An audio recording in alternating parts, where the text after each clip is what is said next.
The crystalline spires of Meridian Station sparkled under the light of three suns, their faceted surfaces refracting rainbow patterns across the vacuum-sealed corridors. Commander Prisma adjusted her crystalline form, allowing the light to pass through her body more efficiently as she studied the anomalous readings on her display.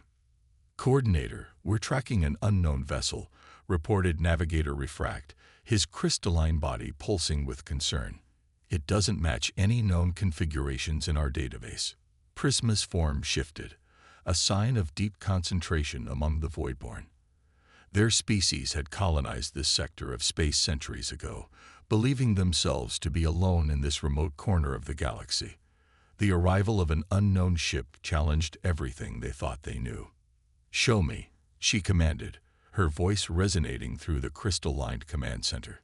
The main display illuminated, revealing a vessel unlike anything the Voidborn had ever encountered. Where their ships were angular and crystalline, this craft was smooth and curved, its hull seemingly made of materials their sensors couldn't properly analyze. It moved with a grace that seemed impossible for its size, effortlessly navigating the complex gravitational fields of their tri-star system. "It's approaching the outer defense perimeter," Refract reported, his form flickering with anxiety. "Should we activate the crystal arrays?" Prisma hesitated. The defense arrays were their most powerful weapons, designed to channel and amplify the energy of their three suns. But something about this vessel's approach didn't suggest hostility. It was making no attempt to hide its presence, moving in a clear, deliberate path toward their station. "Open a communication channel," she ordered instead. "All frequencies, standard greeting protocols." The response came almost immediately, but not in any form they expected. The unknown vessel began transmitting data in perfect crystalline harmonics, the most sacred form of Voidborn communication. The command center fell silent, every Voidborn present resonating with shock. "How is this possible?" whispered Refract. "No non-crystalline species should be able to understand our harmonic language, let alone reproduce it." The message itself was simple but profound. "Greetings, people of the stars. We are representatives of humanity, seeking peaceful contact." Prisma's form shimmered with decision. "Prepare the greeting chamber and alert the Council of Facets. I believe we're about to make history." The human vessel, now clearly visible through the station's observation arrays, began its final approach. Its surface seemed to shift and adapt to the intense radiation from the three suns, another impossibility that the Voidborn added to their growing list of questions. As the ship docked with their station, the Voidborn sensors detected something that caused every crystal being present to vibrate with disbelief. The humans were preparing to enter their station without the crystalline environmental suits that every other known species required. The Voidborn's atmosphere was highly energized, capable of destroying most organic matter.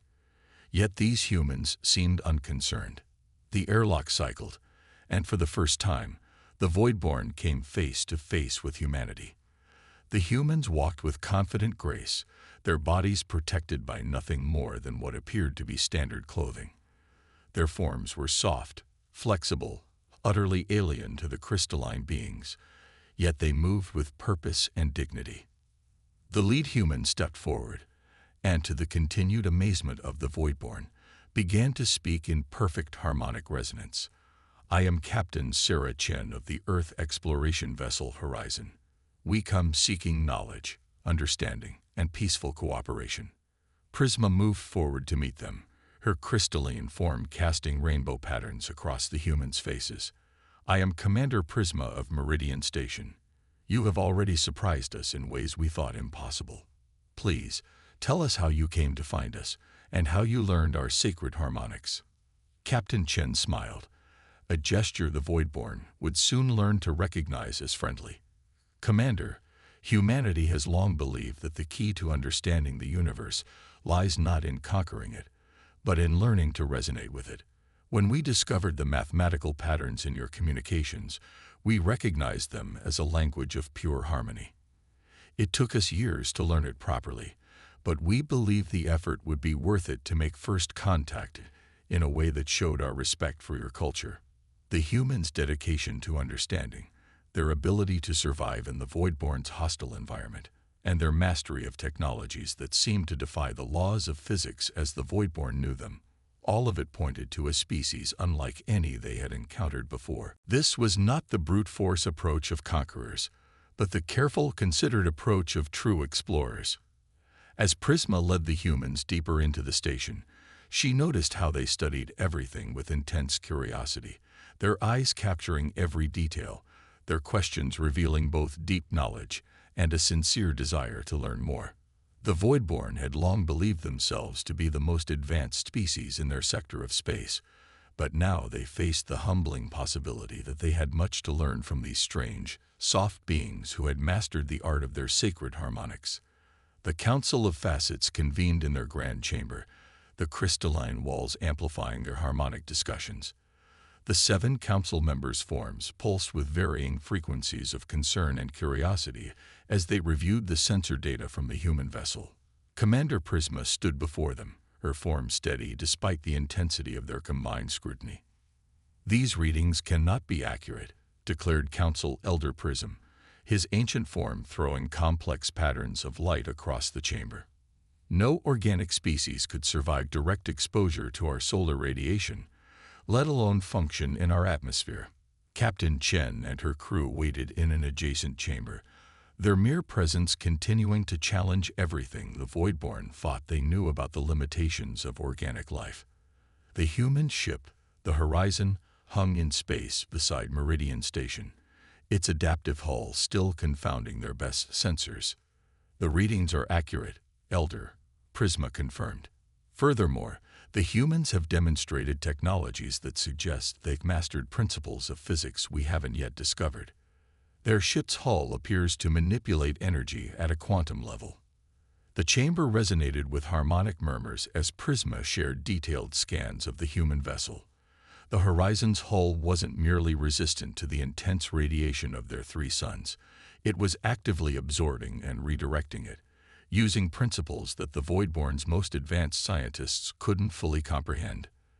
"They claim to come from a planet called Earth," Prisma continued, "a world that experiences constant environmental changes, extreme temperature variations, and regular exposure to various forms of radiation. Their species evolved to adapt to these challenges, developing remarkable resilience." "And what of their mastery of our harmonic language?" asked Council Member Lattice, her crystalline form shimmering with skepticism. "No species has ever decoded our communications, let alone reproduced them with such precision." Prisma's form pulsed with what the Council recognized as excitement. They explained that their scientists spent years studying the mathematical patterns in our transmissions.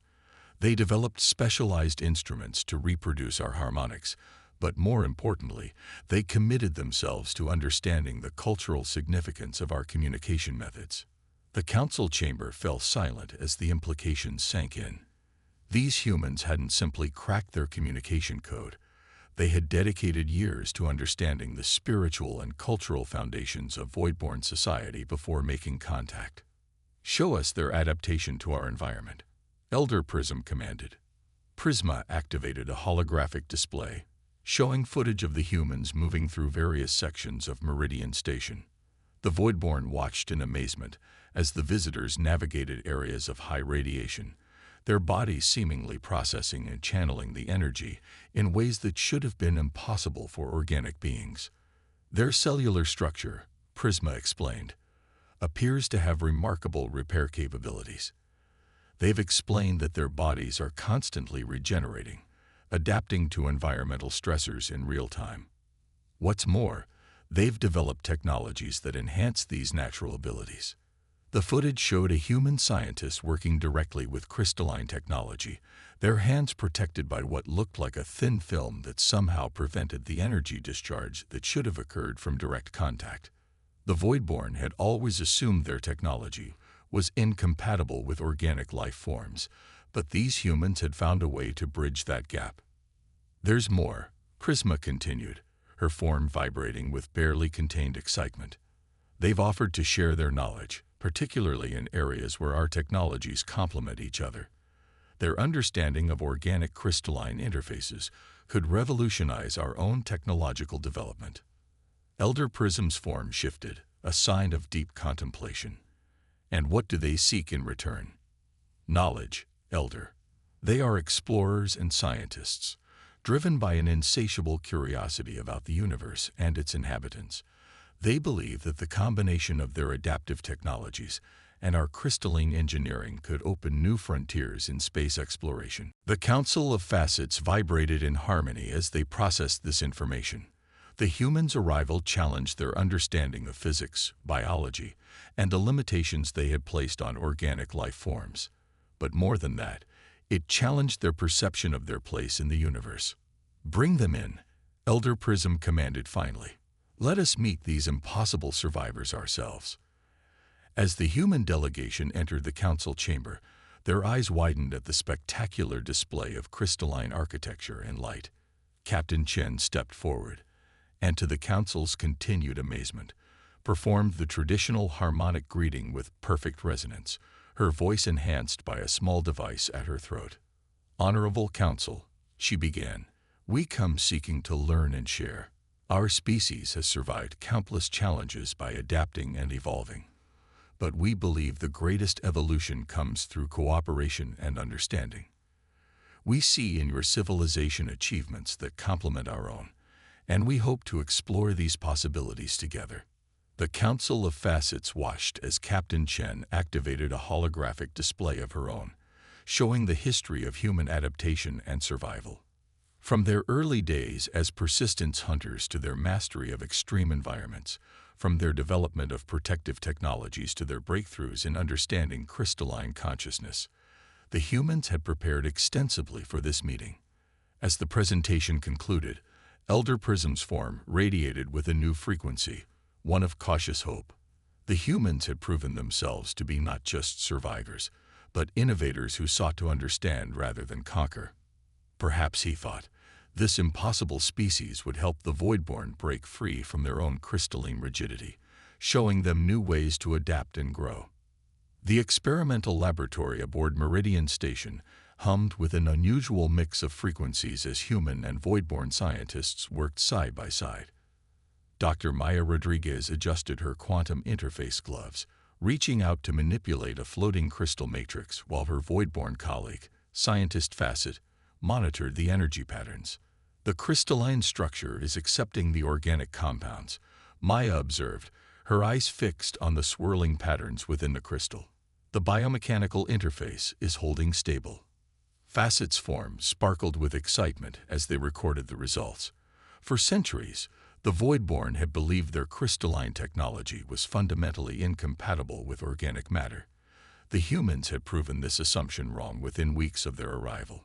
"Your species' understanding of adaptive interfaces is remarkable," Facet harmonized. "We never considered using quantum entanglement to bridge the organic crystalline gap." In another section of the laboratory, Captain Chen met with Commander Prisma to review the progress of their joint ventures. The display between them showed multiple successful experiments in combining human and Voidborn technologies. "The solar collection efficiency of your crystalline arrays has increased by 40% using our quantum adaptation principles," Chen explained, highlighting the relevant data. "And our ship's hulls are now twice as resistant to radiation damage thanks to your crystalline lattice designs." Prisma's form shimmered with satisfaction, but there was an underlying frequency of concern in her harmonic response. "The Council of Facets is divided about the pace of these developments.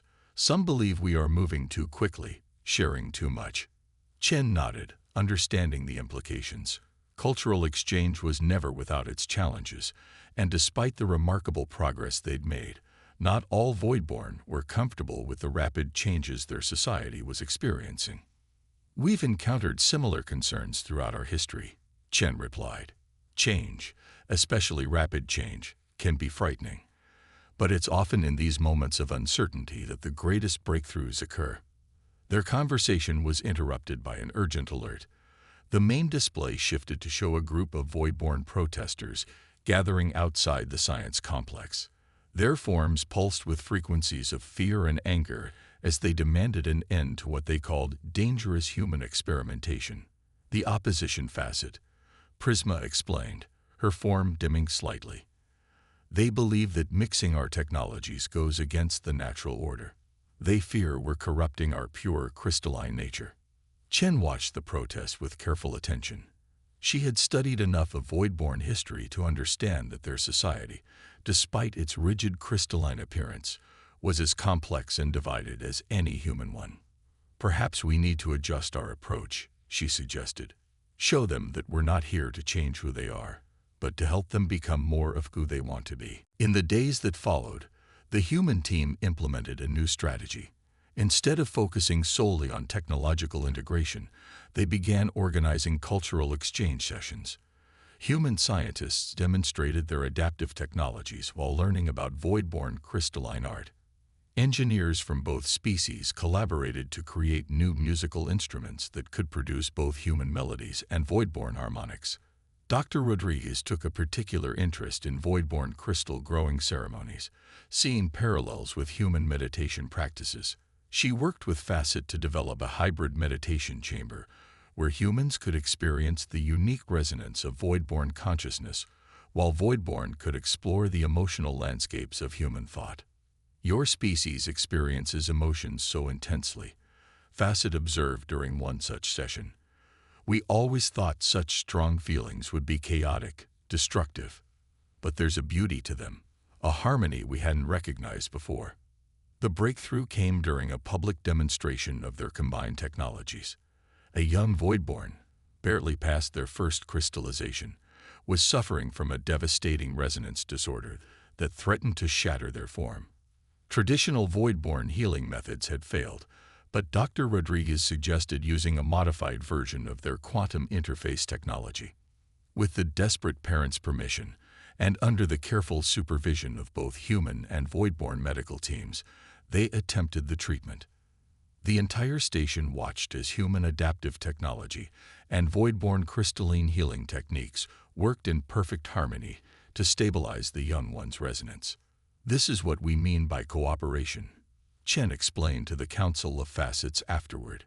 Neither of our species could have saved that child alone, but together we can solve problems that once seemed impossible. Elder Prism, who had been among the skeptics, found his opposition wavering. Perhaps, he harmonized thoughtfully, there is wisdom in finding strength through difference rather than purity. The success story spread throughout the void-born community, changing hearts and minds. The opposition Facets protests began to dwindle as more void-born saw the practical benefits of human void-born cooperation. But just as tensions began to ease, Meridian Station's sensors detected something that would put their newfound alliance to the ultimate test. The three suns that powered their civilization were showing signs of unprecedented stellar activity. Both species would soon face a crisis that neither could survive alone. Alarms resonated through Meridian Station with frequencies that hadn't been heard in generations. The three suns that had long sustained the void-born civilization were pulsing with unprecedented energy patterns, their combined gravitational fields fluctuating wildly. In the Emergency Command Center, Captain Chen and Commander Prisma studied the sensor readings with growing concern. The holographic display showed all three stars experiencing simultaneous solar flares, their magnetic fields interacting in ways that threatened to tear the local space apart. The radiation levels are beyond anything our historical records have documented. Prisma's form flickered with distress. Our crystalline shields won't withstand this level of stellar activity. Chen's eyes darted between multiple displays, her quantum interface gloves manipulating the data streams with practiced efficiency. The star's magnetic fields are becoming entangled. If we don't find a way to stabilize them, the resulting gravitational cascade will destroy everything in this sector. The Council of Facets had convened an emergency session, their usually orderly chamber now crackling with anxious energy. Elder Prism's voice cut through the chaos. Our evacuation ships can only protect a fraction of our population, and many of our oldest crystalline structures cannot be moved. We're not giving up, Chen declared, her voice carrying the weight of humanity's determination. Dr. Rodriguez, what's the status of the Quantum Crystalline Interface Project? Maya's voice came through the comm system, backed by the harmonic tones of scientist Facet. We've been adapting the interface to work on a larger scale. In theory, we could use the Voidborn's crystal arrays to channel and redirect the solar energy, but we'd need unprecedented precision in the quantum field manipulation, and an energy sink large enough to handle the redirected power, Facet added. No single system could manage that much energy. Chen's eyes met Prisma's crystalline form, a plan forming between them. Not a single system, Chen said. But what about two? The Horizon's adaptive hull working in concert with your crystal arrays. The next hours were a blur of activity. Human engineers worked alongside Voidborn technicians, modifying the station's crystal arrays with quantum interface technology.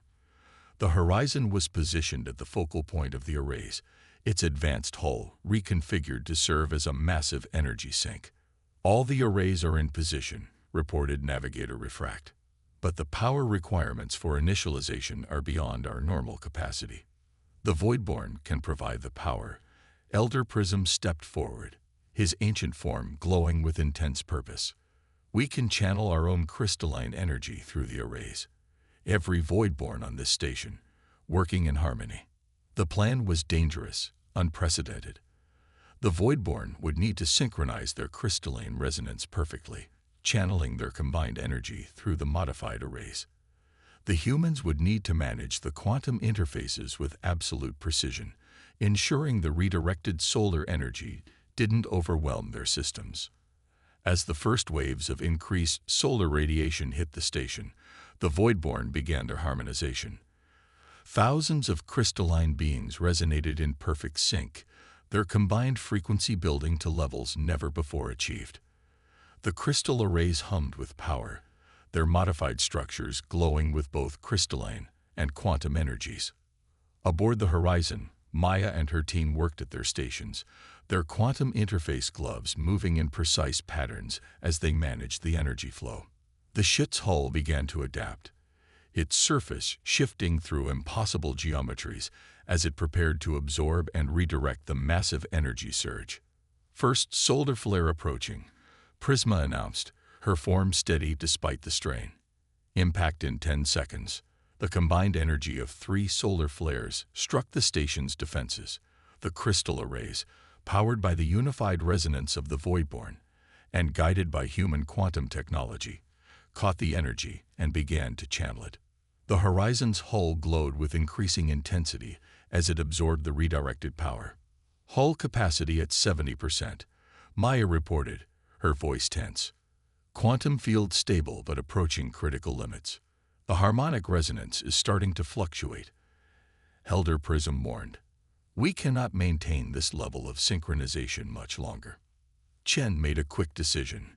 Redirect power from the Horizon systems to reinforce the quantum field. We'll run on emergency power if we have to. The next wave hit harder than the first. Warning signals blared as systems throughout the station approached their limits. The Horizon's hull temperature soared as it struggled to process the massive energy influx. Hull capacity at 95%. Maya's voice was strained. We need to release this energy somewhere. That's when Facet's harmonic voice cut through the chaos. The dead space between the stars. If we can create a quantum tunnel, we can vent the energy there. It was their only chance. The combined expertise of both species had created something entirely new, a hybrid technology that could stabilize 3 dying stars. As the final solar flare approached, human and Voidborn worked as one, their differences forgotten in the face of survival. The station shuddered as the last energy wave struck, but their unified defense held. Through the quantum tunnel, excess energy poured into the dead space between the stars, gradually stabilizing the stellar activity. As the crisis passed, both species found themselves changed by the experience, their alliance forged in the crucible of survival. The observation deck of Meridian Station offered a spectacular view of the 3 suns, now pulsing with stable, harmonious energy.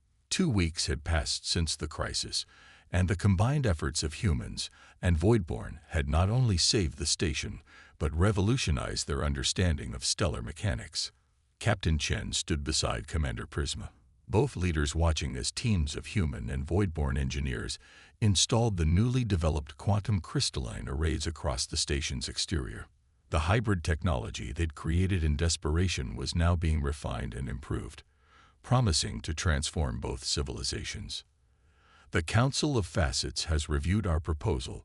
Prisma's form sparkled with barely contained excitement. They've unanimously approved the establishment of a permanent human void-born research institute. Chen smiled, remembering their first tense encounter just months ago. From first contact to permanent alliance, we've come a long way in a short time. Necessity proved a powerful catalyst. Elder Prism harmonized as he joined them, his ancient form now bearing traces of quantum interface patterns, a fashion trend that had emerged among younger voidborn. But it was trust that built the foundation. In the main laboratory, Dr. Rodriguez and scientist Facet were already leading the first official project of the new institute. Their team had discovered that the quantum tunneling technique used during the crisis could be adapted for faster-than-light communication, potentially revolutionizing interstellar contact for both species. The quantum crystalline resonance creates a stable subspace corridor, Maya explained to a group of eager students from both species. By incorporating voidborn harmonic principles, we can maintain coherence across unprecedented distances. The human students wore the latest generation of interface gloves, allowing them to manipulate crystalline technology directly, while young voidborn practiced maintaining quantum field stability. The sight would have been unthinkable just months ago. We're recording unprecedented efficiency in energy transmission, Facet added, their form pulsing with scholarly excitement. The applications extend far beyond communication. We might be looking at the first steps toward true space-time manipulation.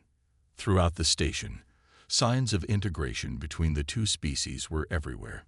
Human quarters now featured crystalline resonance chambers, helping them attune to voidborn harmonics. Voidborn public spaces incorporated quantum field generators that allowed them to experience and understand human emotional patterns. The opposition facet, once vocal critics of human presence, had transformed into advocates for controlled but progressive integration. Their leader, now a regular participant in cultural exchange programs, often pointed out that both species had grown stronger through cooperation while maintaining their unique identities. In the station's newly established Garden of Harmony, Captain Chen met with the Council of Facets for a special ceremony. The garden represented another breakthrough, a space where crystalline structures and organic plants grew together, their growth patterns synchronized through quantum crystalline interfaces. Today, we formalize the alliance of adaptation, Elder Prism announced, his harmonics carrying to every corner of the station.